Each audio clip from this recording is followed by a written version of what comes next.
Good morning, boys and girls, and we're now into Wednesday. So let's start, as always, by writing our date. Now, it's important, boys and girls, that you actually do write this date and don't just read it on the video, okay? Because we really need to be practicing writing our date every single day, all right? So today's day, well, as we know, it's Wednesday, and our date is Wednesday, the 24th of February, 2021.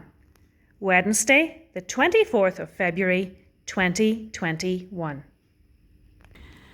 Moving on to practicing our spellings then, and at this stage you try to say them before me. Wait, train, explain, holiday, stay, Sunday, take, make, games, making, table, grey. And we write them here. Now for our Sounds in Focus today, we're moving on to part 7.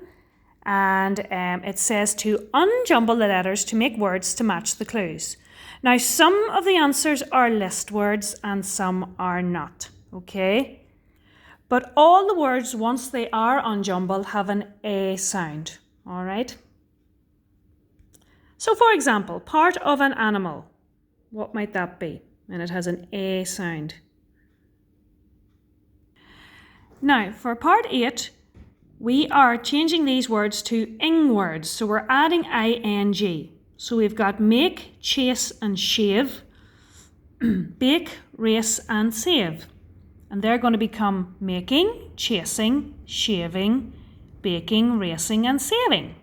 However, we must remember that if a word ends with E, which all of these do, we usually take off the E before we add ing.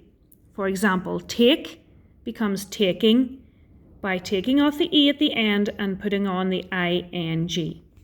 So when you're rewriting these words, begin by putting a line through your E and then write the whole word, M-A-K-I-N-G, making. Okay, and we do the same with the other words. Then there are pictures below, and you have to put the right word with the right picture. Now there's 6 words and there's 5 pictures. So you'll only need to use 5 of these ing words to go underneath the pictures. Now, I think that's enough Sounds in Focus for today because we have quite a little bit to do for our literacy. So let's have a look. Now, today for literacy, we are returning to letter writing.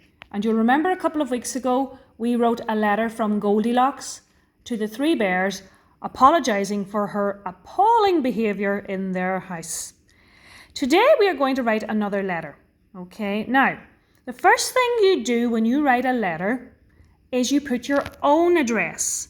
Now we're used to putting the address we're sending to on the front of an envelope, but you have to put your own address in here so that the person can write back to you. All right, so if you don't know your address, you can ask someone at home and they might be able to give you a letter and you can copy the address from the front of the letter. Then you're going to put your date down here, the 24th of the 2nd, 21. You can just do the short numerical date like that. And then this is the address of the person you're sending it to.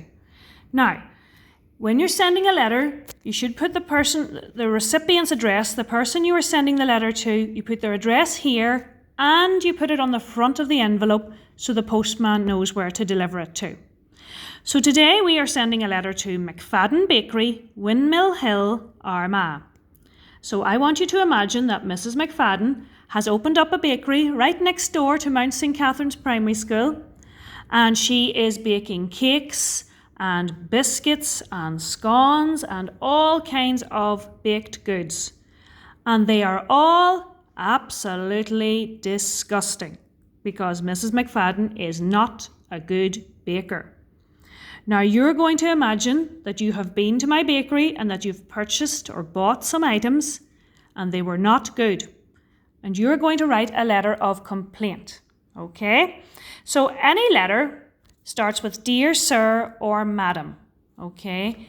If you knew the person's name, you would write it here, but we're going to pretend that I'm a stranger, that you don't know me very well, okay? Dear Sir or Madam. And then you would start to write your letter of complaint. And this is where you can use your imagination, okay? So you would start by saying, I am writing to complain about some items I purchased or bought in your shop. Now you can structure the sentence in your own way. That's just an idea for you. I am writing to complain about some items I purchased in your shop. Then you could say things like, I bought 2 scones and when I tried to bite into them, I broke my teeth because they were as hard as rocks. This is not acceptable.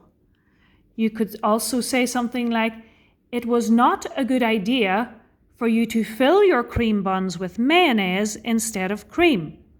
They were not nice at all. So you're going to write some sentences and you can come up with your own ideas about how bad the baking was and how terrible it tasted. And you want to let me know that I need to improve, that these are not good items to sell. And you might want to say at the end that you would like a refund, which means you would like your money back.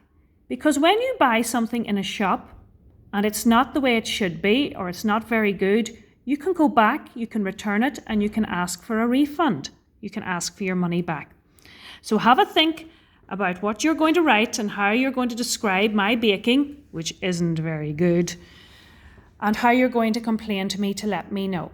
And then at the end, after it says yours faithfully, you put your name here. All right? So I look forward to reading your letters of complaint about my delicious, not baking. Today for our maths, we are continuing on working through our times tables. And today we are looking at the 2s, 3s, 4s, 5s and 10 times tables. Don't panic. Remember, you have your little helper page here if you need it. Okay, so at the trading post today for sale, there are pots for $4. That's American money, I'm sure you know. $4 for pots.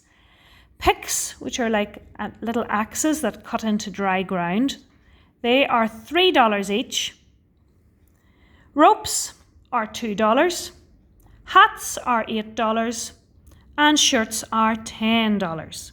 Okay, and you're going to be asked the price of various amounts of items. So for example, question 1A asks you, how many dollars does it cost to buy 4 pots? So that will be 4 times 4. Okay, try to work it out in your head, and if you're stuck, then have a look at your times tables page.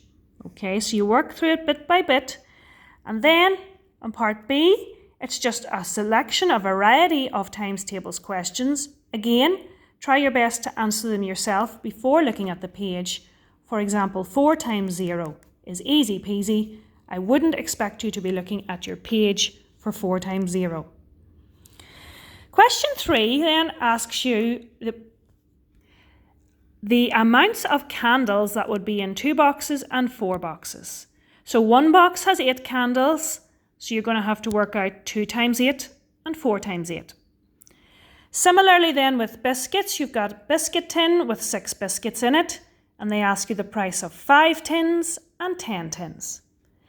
And then for question 5, just like yesterday, you've got a selection of times tables questions where one number is missing and you have to fill in the missing number. All right? So boys and girls, that's quite a lot for today. So I will understand if you don't get much time to read. If you do have time, by all means, keep on reading and going on to Sumdog as well, and hit the button. Hit the button will be great this week for practicing all of those times tables. All right, and I'll talk to you tomorrow.